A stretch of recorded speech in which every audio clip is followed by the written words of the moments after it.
Les premiers cactus sont apparus en Europe avec Christophe Colomb en 1492 jusqu'à 1497, où il a ramené plusieurs exemplaires en Espagne. En 1497-1498 ont suivi Vasco de Gama, qui a ramené plusieurs exemplaires également. Et en 1828, Thomas Bridge a ramené près de 300 variétés de cactus qu'il a envoyées au jardin de Cuve. Et un genre en son honneur fut donné à Trichoserius bridgesi.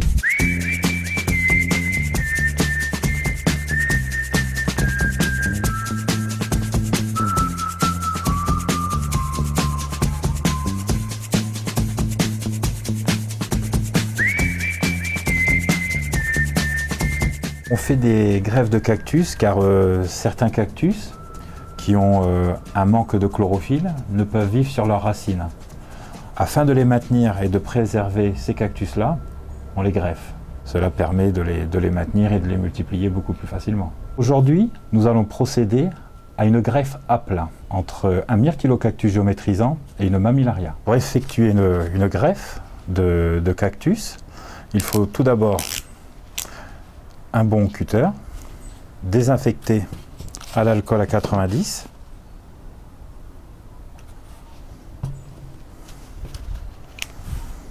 Ceci, c'est pour empêcher les maladies de pénétrer à l'intérieur du cactus au moment de la coupe. Comme les tissus vont être mis à jour, il y a des risques de maladies cryptogamiques.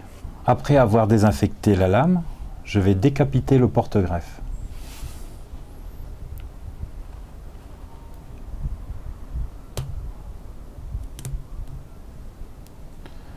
Juste à quelques centimètres de la tête, je vais ôter la tête et le cœur va apparaître. Le cœur, le petit rond, là où les vaisseaux circulent. Une fois le porte-greffe taillé, on va procéder à la coupe du greffon. Donc pour ce, utiliser une bonne paire de gants, car les aiguilles sont assez douloureuses. Pour couper un greffon, on le coupe à la base d'une coupe franche. C'est le cœur du greffon que nous voyons sur la partie là. Je vais ébavurer le cactus, le porte-greffe. Quand les chairs vont sécher, les tissus vont se rétracter. Il y a des risques que le greffon s'en aille. Donc on ébavure pour éviter la perte du greffon. Je vais également ébavurer les bords du greffon. C'est juste 5 mm, même pas à enlever, afin de bien faire correspondre les tissus entre eux.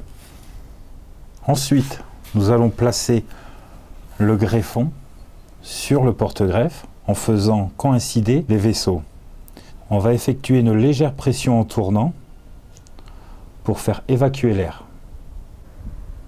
Pour faire maintenir le greffon sur le porte-greffe, j'ai procédé à l'enfoncement de 2 aiguillons de cactus à l'intérieur. On peut le faire également avec des cure-dents. Je vais rajouter un second élastique pour le maintien.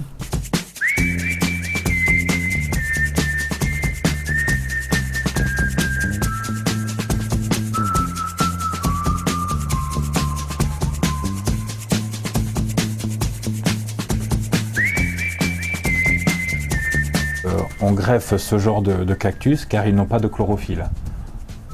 Ce greffon ne peut pas vivre sur ses propres racines. Il est obligé d'être greffé. Ceux-ci, ce sont des cactus qui sont à l'origine japonaise, qui ont été, il y a toute une variété de couleurs, il y a du panachage, il y a du rouge, il y a aussi une autre forme qui pousse en forme de petite banane jaune, qui est la famille des Echinopsis, qui est jaune, encore une fois, il n'y a pas du tout de chlorophylle, donc ce sont des cactus qu'on ne peut cultiver que greffés. C'est pour ça que dans toutes les jardineries, on vend ce genre de plantes greffées.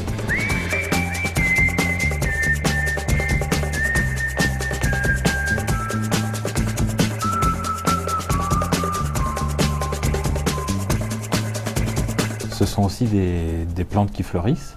La fleur de ce Gymnocalicium yanoviti est rose. Et c'est quand même une variété qu'il faut cultiver à l'ombre, légèrement, mais pas avec les soleils de rayons directs, car ils sont relativement très sensibles.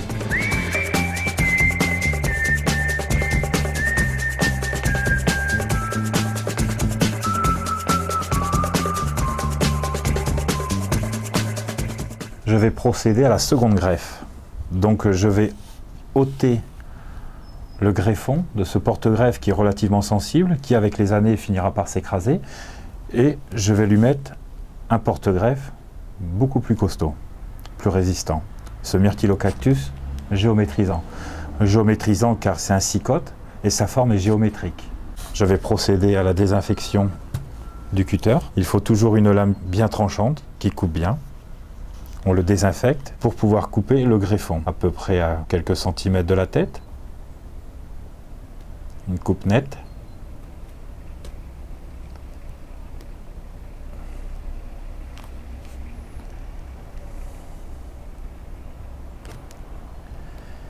Et je vais ôter la tête du myrtillocactus et faire apparaître le cœur. Je vais ébavurer avec des coupes de biais les côtes du myrtillocactus géométrisant. Lorsque la plante va sécher, les tissus vont se rétracter et on coupe de biais pour éviter, lors du séchage, que se fasse sauter le greffon. Le but étant de faire apparaître le cœur pour qu'il puisse venir se coller au cœur du greffon.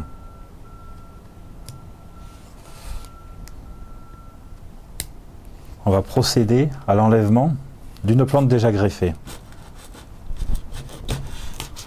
Alors on peut voir la chlorophylle du porte-greffe. Afin de bien faire apparaître le cœur, je vais procéder à une autre coupe.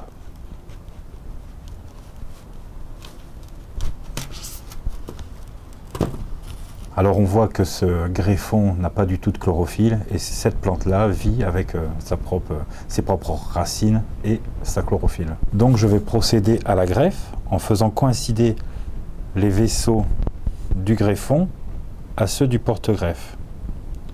Je vais faire une légère pression en tournant pour enlever l'air.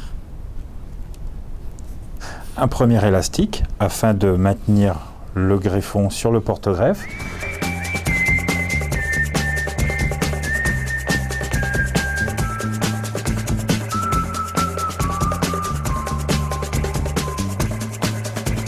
Donc voici un Gymnocalcium mianovici greffé sur myrtillocactus géométrisant.